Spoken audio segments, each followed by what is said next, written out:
May 24, 1940. The morning sun is rising over the flat, marshy fields of northern France. The air is cold, and it smells of diesel fuel and the sickly sweet stench of burning oil. On the southern bank of the AA Canal, a solitary figure stands atop a German command vehicle. He is wearing the field gray uniform of the Wehrmacht. He holds a pair of heavy binoculars to his eyes, scanning the northern horizon. This is General Heinz Guderian. To his men he is known as Fast Heinz. To the world he is the father of the Panzer divisions and the architect of a new kind of terror. Through his lenses Guderian focuses on a line of church spires and crane gantries in the distance. That is the port city of Dunkirk. It is less than 10 miles away. From where he stands he can see black pillars of smoke rising from the town's oil refineries twisting into the sky like jagged fingers. He can see the faint, chaotic movement of trucks and men on the outskirts of the perimeter. He can feel the vibration of the ground beneath his boots as hundreds of tank engines idle in the morning air. Guderian lowers the binoculars and a cold smile touches his lips. He knows that he is looking at the end of the British Empire. For centuries Britain has relied on the English Channel as a moat to protect it from the chaos of Europe. But today the British Army is pinned against that moat with nowhere left to run. The water at their backs is not a shield. It is a prison wall.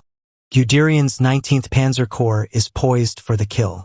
His 1st Panzer Division is fueled, armed, and positioned to strike the final blow. He has studied the maps. He has calculated the resistance. He knows that the British Expeditionary Force is shattered. They have abandoned their heavy artillery. Their supply lines are severed. They are low on ammunition, low on water, and completely cut off from their command structure. In Guderian's mind, the timeline is clear. He will give the order to advance at 0800 hours. His tanks will bridge the canal by 9. They will smash through the makeshift British defenses by noon. By sunset, German tanks will be dipping their gun barrels into the surf of the North Sea. The entire British professional army, nearly 250,000 men, will be forced to surrender. It is the checkmate of the century, and it seems that nothing on earth can stop it. To understand the magnitude of this moment, you have to understand the sheer terrifying speed of the events that led to it. Just 14 days ago, this victory seemed impossible. On May 10, 1940, the German war machine had unleashed a storm upon Western Europe. The Allies had expected a replay of the First World War. They expected a slow, grinding collision of armies in the fields of Belgium. They had built their defenses based on the lessons of the past. But the Germans were fighting a war of the future. They called it Blitzkrieg, lightning war. While the British and French armies rushed north to defend Belgium, Guderian and his panzer divisions did the unthinkable. They vanished into the Ardennes forest. The Allied High Command had looked at the Ardennes on a map. It was a dense region of winding roads, deep valleys, and thick woods. They declared it impassable for tanks. It was a natural fortress, or so they thought. Guderian did not care about geography. He drove his drivers to the breaking point. For 3 days and 3 nights, thousands of tanks and support vehicles snaked through the forest roads, bumper to bumper, headlights off to avoid detection. When they burst out of the treeline on the banks of the Meuse River, the French defenders were paralyzed with shock. They could not believe what they were seeing. Tanks were not supposed to be there. The German doctrine was simple. Speed is the only security. Keep moving. Do not stop to consolidate. Do not worry about your flanks. Just drive. They punched a hole in the French lines at Sedan and never looked back. They raced across the open countryside of France, moving so fast that they were often miles ahead of their own supply trucks. They captured French officers who were still eating dinner, completely unaware that the front line had moved 50 miles past them. Panic spread like a virus ahead of the Panzer tracks. The maneuvers sliced the Allied armies in two. It was a masterclass in violence and velocity. The French army, considered the finest in Europe, dissolved into a chaotic mob of refugees. The British Expeditionary Force, the pride of the United Kingdom, found itself isolated in a shrinking pocket of land around Dunkirk. Now, on the morning of May 24, 1940, the German tank crews are exhausted, but they are high on the drug of victory. They are filthy, covered in grease and dust, their eyes red from lack of sleep. But they feel invincible. They look at their machines, the Panzer IIIs and IVs, with a sense of awe. They have done the impossible. They have brought the great powers of Europe to their knees in 2 weeks. A young tank commander in the 1st Panzer Division writes a letter home that morning. He says, "We have the English in the sack. We are just waiting to tie the knot. It will be over by tomorrow." But across the channel in the dark wood-paneled rooms of Whitehall the mood is very different. London is a city holding its breath. The newspapers are still printing stories of defiance, but inside the War Cabinet the truth is laid bare on the table. And the truth is catastrophic. Winston Churchill sits at the center of the table. He has been Prime Minister for less than 3 weeks. He looks tired. The cigar in his hand has gone out. The maps on the wall tell a story of absolute disaster. Churchill is a man known for his bulldog spirit, for his refusal to ever give up. But on this morning he is staring into the abyss. He knows the numbers. The British Army trapped at Dunkirk represents the only trained, equipped fighting force Britain has. If those men are lost, if they die on the beaches or march into German prison camps, Britain will be left defenseless. There are no other armies waiting in reserve. There are no other tanks to defend London. If the Expeditionary Force is destroyed, Hitler can invade England whenever he chooses. The tension in the room is suffocating. It is not just a military crisis, it is a political crisis. Sitting across from Churchill is Lord Halifax, the Foreign Secretary. Halifax is a pragmatist. He looks at the map and sees a lost cause. He believes that fighting on will only lead to the destruction of British cities and the death of thousands of civilians. Halifax is quietly, urgently pushing for a different path. He suggests that Britain should use Mussolini as a mediator. He suggests they should ask Hitler for terms. A negotiated peace. A surrender in all but name. For Churchill, this is the nightmare scenario. He knows that a negotiated peace means Britain becoming a vassal state of the Nazi Empire. But he also knows that without an army his arguments are weak. He needs a miracle. He needs those men back from France. Telegrams are pouring into the War Office from General Lord Gort, the commander of the British forces at Dunkirk. The messages are brief and desperate. Perimeter shrinking, one reads. Ammunition critical reads another. German tanks observed massing on the canal line, attack imminent. Churchill reads the reports and knows that Lord Gort is right. The final attack is coming. He can imagine the German panzers roaring forward, crushing the fragile defensive lines. He prepares himself for the news that the British Army has ceased to exist. Back at the AA Canal, the moment has arrived. The sun is fully up now. The mist has burned off. The target is clear. General Guderian climbs down into the turret of his command vehicle. He puts on his headset. Around him, the entire 19th Panzer Corps is waking up. Engines are revved, sending clouds of blue smoke into the air. Commanders are shouting orders. Hatches are clanked shut. Guderian checks his watch. It is time. He prepares to give the order that will launch the final assault. He opens his mouth to speak into the microphone. All units, he begins. Prepare to advance. But before he can finish the sentence, his radio operator frantically waves a hand. He pulls off his headset and holds it out to the general. Priority message, Her General, the operator says, his voice confused. It is from Army Group A headquarters. Guderian frowns. He takes the headset. He expects to hear a message of encouragement. Perhaps Field Marshal von Rundstedt is calling to wish him luck.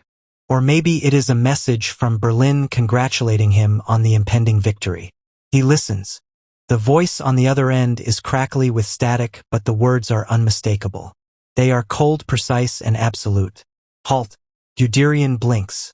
Say again, he barks into the microphone. Halt, the voice repeats. By order of the Führer and Field Marshal von Rundstedt. All panzer divisions are to halt immediately on the line of the canal. Do not cross. Do not engage. Consolidate your positions and wait for further orders. For a second, Guderian thinks he has misheard.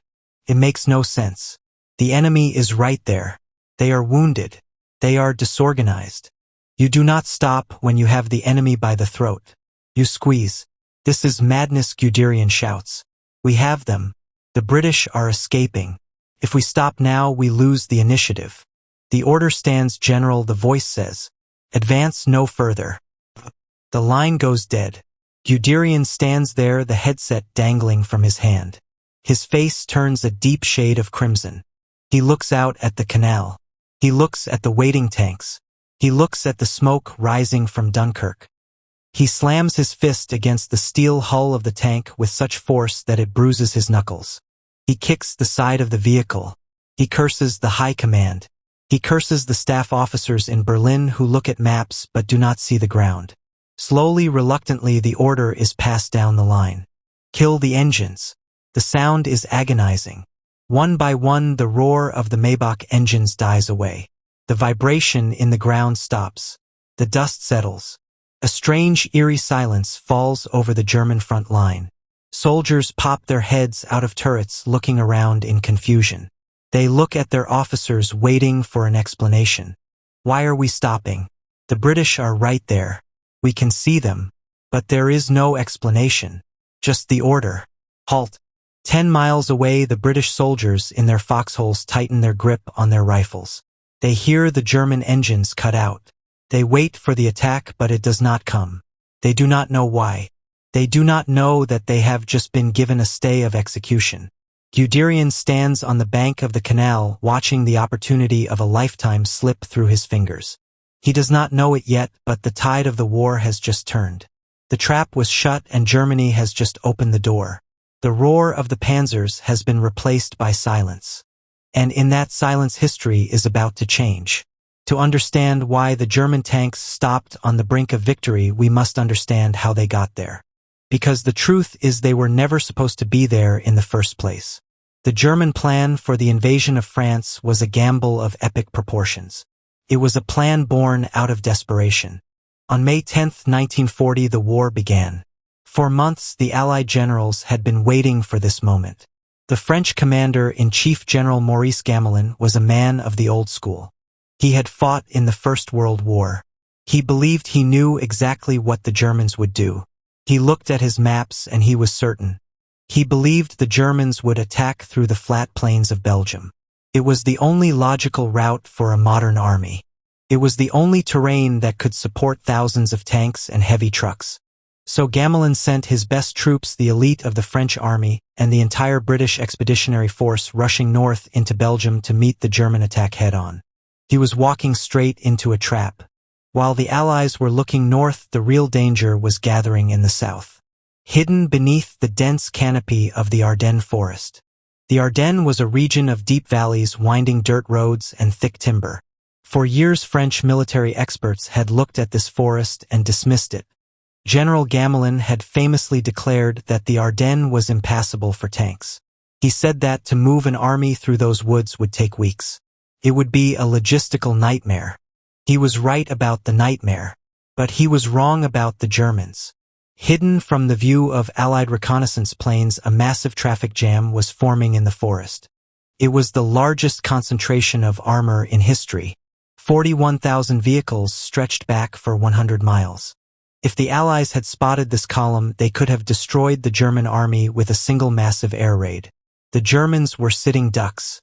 They were stuck bumper to bumper on narrow, muddy tracks. But the Allies did not look. They were too busy fighting the diversion in the north. Leading this massive column were two men who would become legends of armored warfare. General Heinz Guderian commanding the 19th Corps and a relatively unknown major general named Erwin Rommel commanding the 7th Panzer Division. These men did not care about logistics. They did not care about the rules of war. They only cared about speed. They drove their men to the breaking point. They ordered their drivers to keep going through the night, using only the slit lights of the vehicles ahead to guide them. Officers stood at the crossroads directing traffic like policemen, ensuring that the iron snake kept slithering forward. On May 12th, just 2 days after the invasion began, the German tanks burst out of the forest and arrived at the banks of the Meuse River. The French defenders on the other side were stunned. They had calculated that it would take the Germans at least 9 days to bring heavy artillery through the forest. They thought they had time to prepare. But the Germans did not bring heavy artillery. They brought something else. From the sky came the scream of the Stuka dive bombers. Hermann Göring's Luftwaffe acted as flying artillery, smashing the French bunkers on the riverbank. Under the cover of this aerial bombardment, Guderian and Rommel launched their attack. They used rubber dinghies to ferry infantry across the river under heavy fire. Combat engineers built pontoon bridges in record time. And then the tanks began to roll across. This was the moment the Battle of France was lost. Once they were across the river, the German doctrine of Blitzkrieg truly began. The plan was called the sickle cut. The idea was to slice through the French countryside all the way to the coast, trapping the Allied armies in the north. But to make it work, the tanks had to keep moving. They could not stop to secure their flanks. They could not wait for the infantry to catch up. General Erwin Rommel took this to heart. His 7th Panzer Division moved so fast that they completely lost contact with the German High Command. Rommel was leading from the front, often riding in the lead tank. He ignored orders to halt. He ignored warnings about his exposed supply lines. He simply drove west. He moved so fast that he surprised French units while they were sleeping. He drove through French villages where the people waved at his tanks, thinking they were British or American because they could not conceive that the enemy could be this deep in their territory. Already, his division moved like a phantom. The French command did not know where he was. The British did not know where he was. Even Hitler back in Berlin did not know where he was. They began to call Rommel's unit the Ghost Division. On May 16th, the French Prime Minister Paul Reynaud picked up the telephone in Paris and called Winston Churchill in London. His voice was trembling. He said, "We have been defeated." Churchill was shocked. He asked, "Surely it cannot be that bad. Surely you have reserves." Reynaud replied simply, "We have no reserves. The front has been broken. The road to Paris is open." But while the Allies were in a state of panic, something very strange was happening inside the German High Command. You would think that in Berlin the mood would be one of jubilation. Their risky plan was working beyond their wildest dreams. But it was not. The mood in Hitler's headquarters was one of fear. Adolf Hitler was a gambler, but he was also a paranoid man. As he watched the pins on the map move further and further west, he began to get nervous. He had fought in the First World War. He remembered the Battle of the Marne in 1914. In that war, the German army had also advanced deep into France, only to be hit by a massive counterattack that stalled the war for 4 years. Hitler was terrified that history was repeating itself. He looked at the map and he saw a long, thin line of German tanks stretching out like a finger. To him, it looked vulnerable. He imagined a massive French army hiding in the south, waiting to chop that finger off. He was not alone in this fear. General Gerd von Rundstedt, the commander of Army Group A, was an old, cautious aristocrat. He did not understand this new speed. He looked at the reports from Rommel and Guderian and he shook his head. "It is too fast," he said. "It is reckless. We are overextended." On May 17th, Hitler and his top generals had a massive argument. Hitler was screaming that the Panzers were in danger. He yelled at the Chief of Staff, General Franz Halder.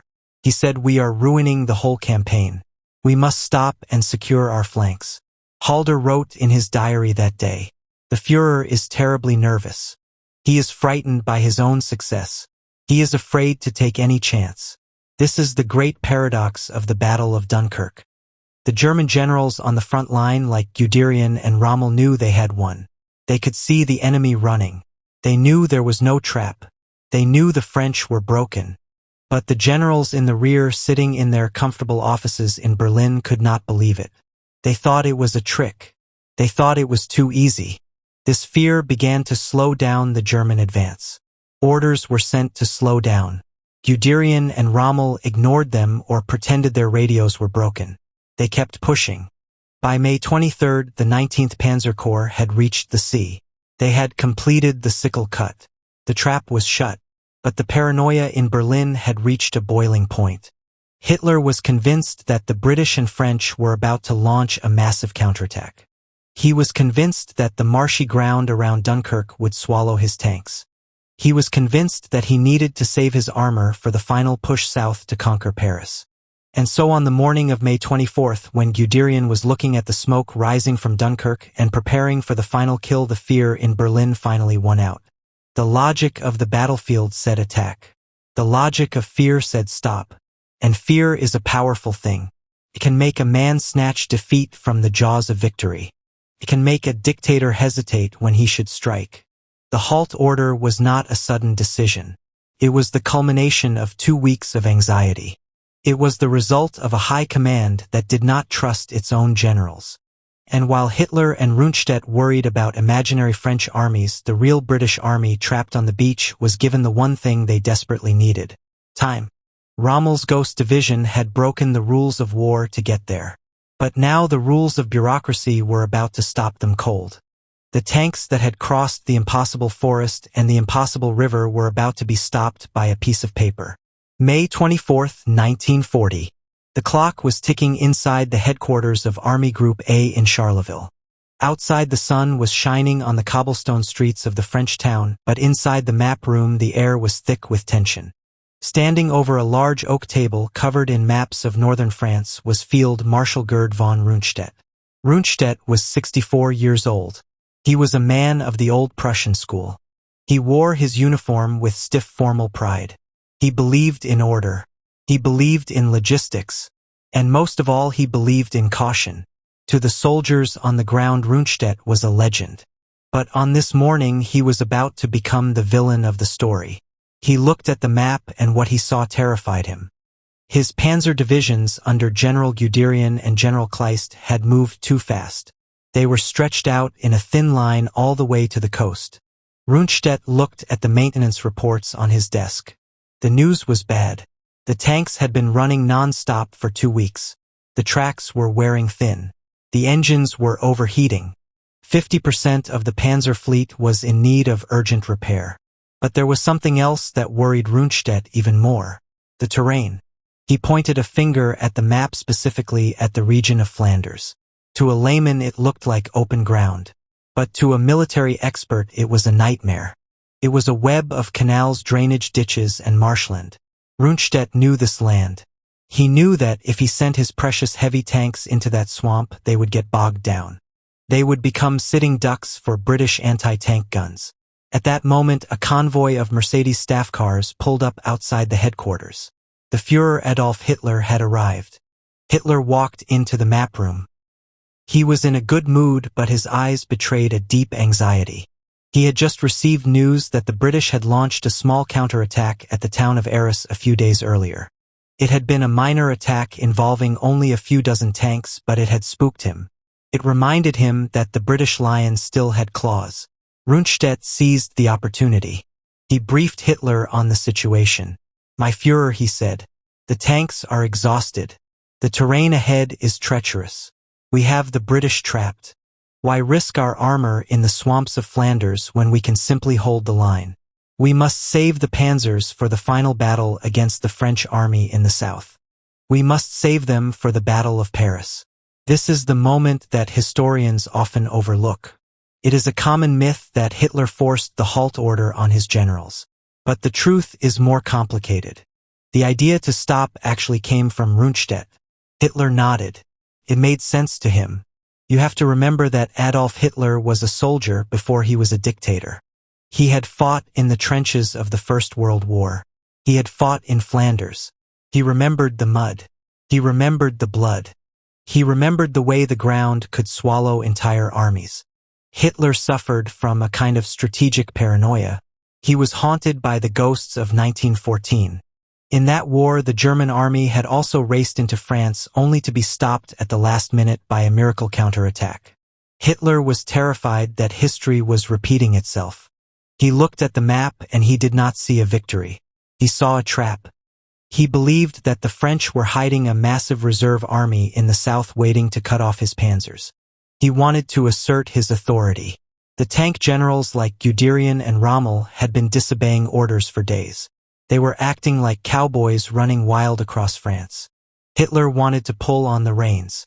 He wanted to remind them who was really in charge. So when Rundstedt suggested stopping the tanks, Hitler agreed immediately. It validated his own fears. But the decision was not yet final. There was still a chance to crush the British. The tanks could have been ordered forward again the next morning. And then came the voice that would seal the fate of the British army. The voice of ego. Hermann Göring, the head of the Luftwaffe, was not at the meeting in Charleville. but his presence loomed large over the entire German military. Göring was a man of immense vanity.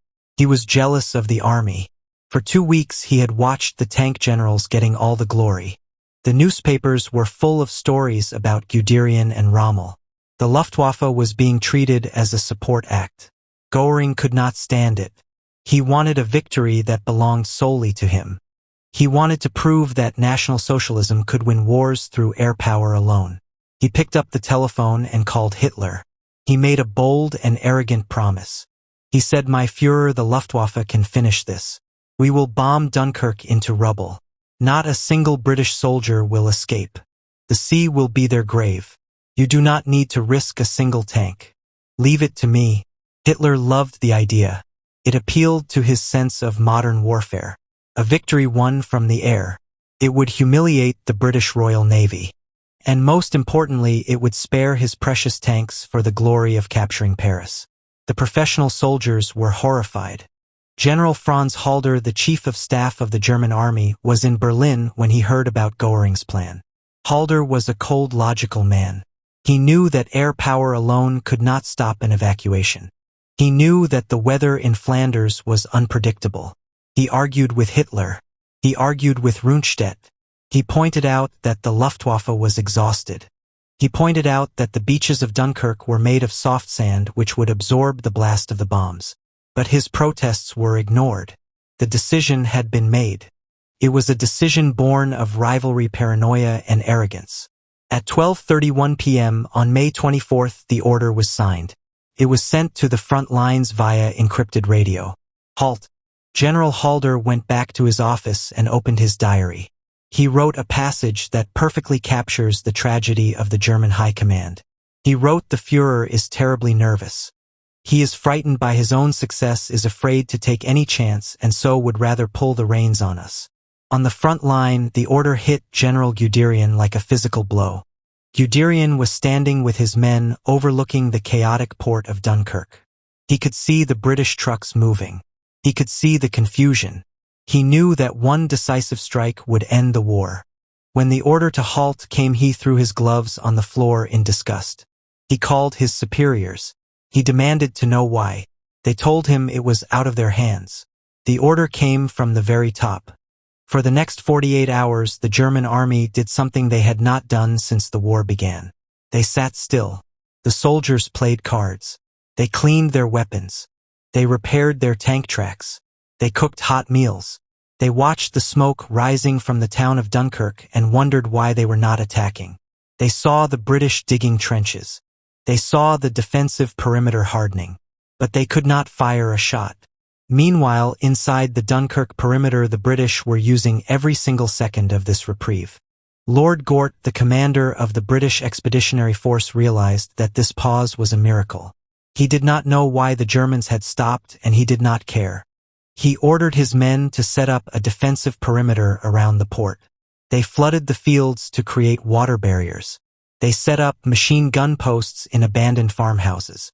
They turned the canals into defensive lines. And in the sky, Hermann Göring prepared his Luftwaffe. He gathered his bombers, his Stukas, and his fighters. He told his pilots that they would destroy the British army. He told them it would be easy. But Göring had forgotten one thing. He had forgotten to check the weather forecast. As the German tanks shut down their engines, a heavy fog began to roll in from the North Sea. Low clouds covered the beaches of Dunkirk. The visibility dropped to zero. The Luftwaffe pilots sat in their cockpits on the airfields waiting for the order to take off. But they could not fly. Göring raged at his meteorologists, but he could not fight the weather.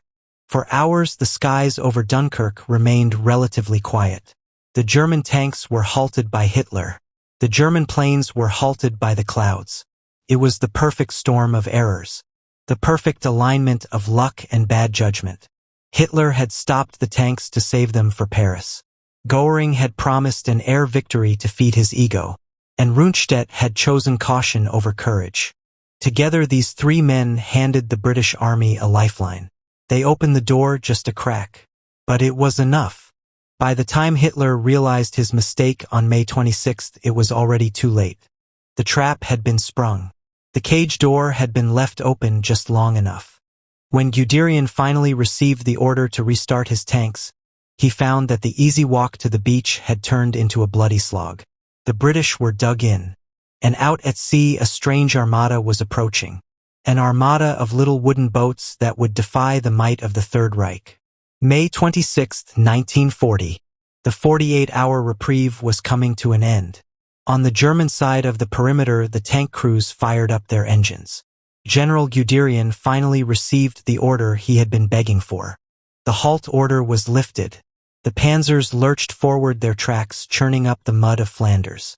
They expected to roll over the British defenders just as easily as they had done for the last 2 weeks. But they were in for a nasty surprise. The British army they faced now was not the same broken force that had arrived at Dunkirk 2 days earlier. They had used the gift of time well. Lord Gort, the commander of the British Expeditionary Force, had performed a miracle of organization. In those precious hours of silence while the Germans sat idle, he had turned a chaotic mob into a fighting force. Every canal was now a fortress. Every farmhouse was a machine gun nest. Bridges were blown. Roads were mined. The British soldiers knew they were not fighting to win anymore. They were fighting to buy time. They were selling their lives by the hour so that their comrades on the beach could get away. When the German tanks hit the British line, they did not break through. They slammed into a wall of defiance. The fighting was brutal house-to-house combat. But the line held. Behind that wall of steel on the beaches of Dunkirk, the situation had turned into a nightmare. The weather had cleared. The fog that had protected the British for 2 days had lifted. And now the sky belonged to Hermann Göring. The sound of the Stuka dive bomber is perhaps the most terrifying sound of the Second World War. It was designed to be. The Germans attached sirens called Jericho trumpets to the landing gear. As the plane dived, the siren would scream a sound that tore at the nerves of the men on the ground. Wave after wave of Stukas and Heinkel bombers pounded the beaches and the town. The oil refineries were hit again, sending plumes of black smoke thousands of feet into the air. The town of Dunkirk was reduced to rubble. The soldiers on the beach had no cover. They dug holes in the sand with their helmets or their bare hands. They lay there praying as the earth shook around them. The East Mole, a long concrete breakwater that stretched out into the sea, became the focal point of the drama. It was never designed to dock ships. It was just a narrow plank of wood and concrete. But it was the only place where deep-draft destroyers could get close enough to load men. Thousands of soldiers stood on that mole shoulder to shoulder. They were a perfect target. When the bombers came, the men would lie flat on the concrete. When the planes passed, they would stand up and shuffle forward. They waited in line for hours, knowing that at any second they could be blown into the water. But then the soldiers looked out to sea and saw something they could not explain. At first it looked like a trick of the light, a strange mist on the horizon. But as it got closer, the shapes became clear. It was not the gray steel of the Royal Navy. It was a swarm of tiny dots bobbing on the waves. It was the Mosquito Armada. 2 days earlier, the British government had made a desperate broadcast on the BBC. They asked for all owners of self-propelled pleasure craft between 30 and 100 feet in length to send their boats to the Admiralty. They expected a few dozen volunteers. They got hundreds. From the ports of Dover, Ramsgate, and Sheerness, a strange fleet had set sail. There were fishing trawlers from brave men who usually caught cod in the North Sea. There were fireboats from the Thames River in London, still painted in bright red.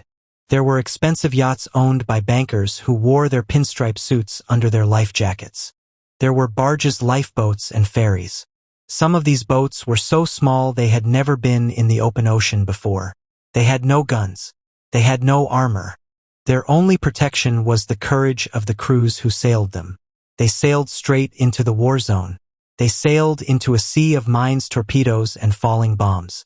Among them was a 66-year-old man named Charles Lightoller. He was a retired merchant seaman. But he was famous for something else. Decades earlier, he had been the second officer on the Titanic. He had survived the sinking of the greatest ship in history. Now, in 1940, he refused to let the Navy take his yacht, the Sundowner. He said, "If anyone is taking her to Dunkirk, it is me." He took his son and a young Sea Scout with him. They sailed across the channel, dodging German air attacks. When they reached Dunkirk, Hitler packed 130 men onto a boat designed for 21. He stacked them in the cabins, on the deck, and even in the bathtub. On the way back, he evaded gunfire from German fighters, maneuvering his yacht like a destroyer. He did not lose a single man. From the air, the German pilots were confused. They were trained to sink battleships and cruisers. They did not know how to attack hundreds of tiny wooden boats that were moving in every direction. It was like trying to swat a swarm of gnats with a sledgehammer. And they discovered something else. Physics was against them.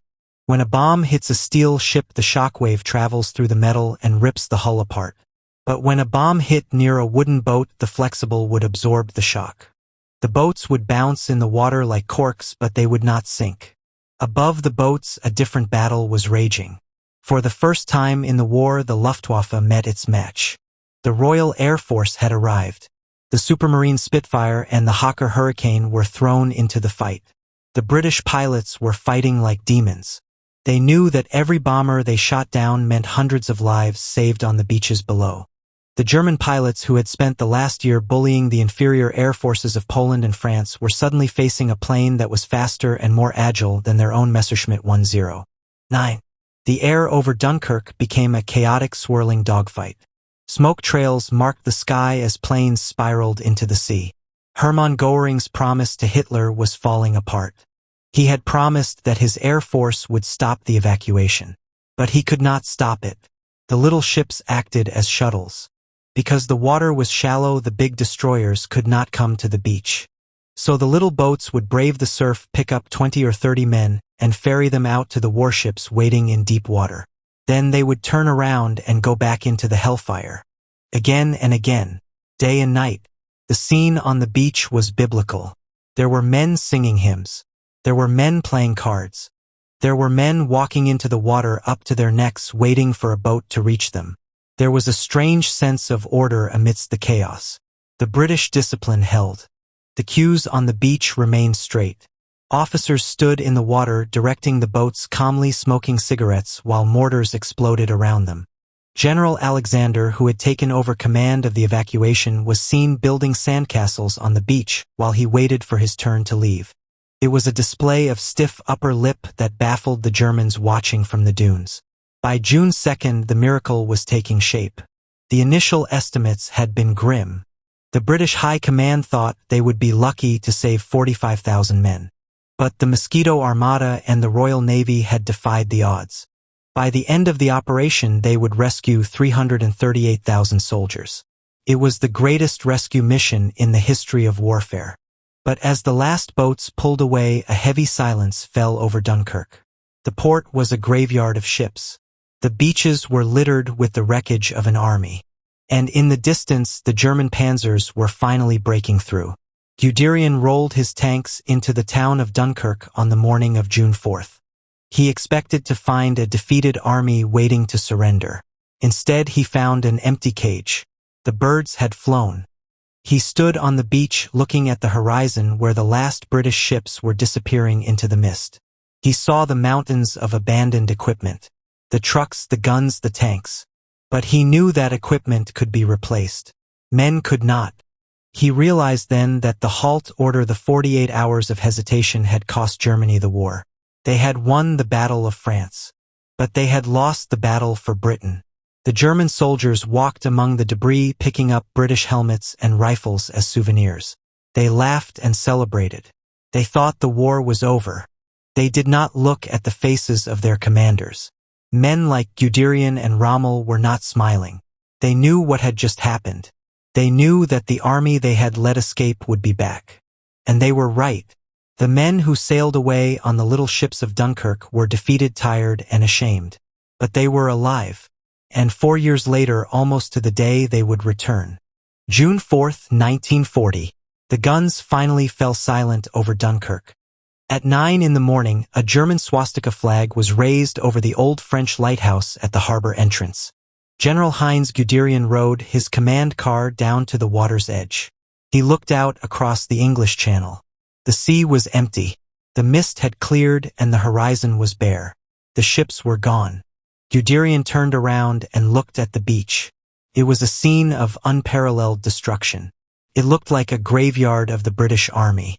As far as the eye could see, the sands were covered with the wreckage of a superpower. There were 63,000 vehicles abandoned in long rows. There were 20,000 motorcycles. There were nearly 500,000 tons of supplies, ammunition, and food. Nearly all of Britain's heavy artillery, nearly all of their tanks, and nearly all of their transport trucks were sitting on the French coast, rusting in the salt air. From a tactical perspective, it was a total German victory. They had kicked the British off the continent. They had captured enough equipment to outfit 8 divisions. They had taken the ground. But Guderian was not looking for trucks. He was looking for men. He was looking for the 338,000 soldiers he had trapped. He was looking for the heart of the British military. And he found nothing. The cage was broken and the birds had flown. Guderian knew in that moment that they had failed. He reportedly said to one of his staff officers, "We have won the ground, but we have lost the war." However, amidst the relief of the evacuation, we must not forget the price that was paid. The miracle of Dunkirk was bought with blood. While the British soldiers were sailing home, 40,000 French soldiers stayed behind. These men were the rearguard. They knew there was no boat waiting for them. They knew there was no escape. But they stood their ground. They fought in the streets of Dunkirk and the nearby city of Lille. They held off 7 German divisions. They fought for every street corner, every house, and every room. They fought to buy time. Every hour they held out was another hour for the Royal Navy to load the ships. On the morning of June 4th, when the ammunition finally ran out, the French commander ordered his men to fix bayonets. But it was over. When they finally surrendered, the German general was so impressed by their bravery that he allowed the French troops to march out of the city in formation with their officers leading them. The German troops stood at attention and saluted them as they passed. It was a rare moment of chivalry in a brutal war. But the result was tragic. Those 40,000 French soldiers spent the next 5 years in German prison camps. They sacrificed their freedom so that the British could keep theirs. In Berlin, however, the mood was one of delirium. Adolf Hitler believed the war was over. He ordered church bells to be rung all over Germany. He toured Paris like a conquering hero. He stood in front of the Eiffel Tower for one of the most famous photographs of the 20th century. He looked at the map of Europe and saw no enemies left. Poland was gone. France was gone. The British had been stripped of their weapons and chased across the sea. Hitler sat by the telephone waiting. He expected a call from London. He expected Winston Churchill to ask for terms of surrender. He believed that no rational leader would continue to fight after such a catastrophe. But the call never came. Instead, on the afternoon of June 4th, Winston Churchill stood up in the House of Commons in London. He did not speak of surrender. He did not speak of a peace treaty. He spoke with a defiance that shook the world. He said, "We shall go on to the end. We shall fight in France. We shall fight on the seas and oceans. We shall fight with growing confidence and growing strength in the air. We shall defend our island whatever the cost may be." He said, "We shall fight on the beaches. We shall fight on the landing grounds. We shall fight in the fields and in the streets. We shall fight in the hills. We shall never surrender." That speech sent a chill through the German high command. They realized that by letting the British army escape at Dunkirk, they had failed to deliver the knockout blow. They had wounded the lion, but they had not killed it. The 338,000 men who escaped were not just refugees. They were the seed of the future Allied army. These were trained soldiers. They were the veterans who knew how the Germans fought. Hitler wanted to save his tanks for a victory parade in Paris. It was a parade he got to enjoy for only 4 years. Because those same men who stood in the water at Dunkirk shaking with cold and defeat did not stay defeated. They went home. They rearmed. They trained. And they waited. 4 years later, on June 6, 1944, many of those same men got back onto boats. But this time they were not running away. They were coming back. They returned to the beaches of Normandy, just a few hundred miles down the coast from Dunkirk. And this time they brought the tanks and the artillery they lacked in 1940. They brought the full might of the American and British empires. Historians debate many turning points in World War II. Was it Stalingrad? Was it Midway? Was it El Alamein? But a strong case can be made for Dunkirk. If Hitler had not ordered his panzers to halt on May 24, 1940, the British army would have been captured. Britain would have likely sought a peace deal. The United States might never have entered the war in Europe. The swastika might still be flying over Paris today. It was the single greatest mistake of the war. Adolf Hitler looked at the map and saw a trap. He hesitated, and in that hesitation he lost everything. The order to halt was the order that lost him the war.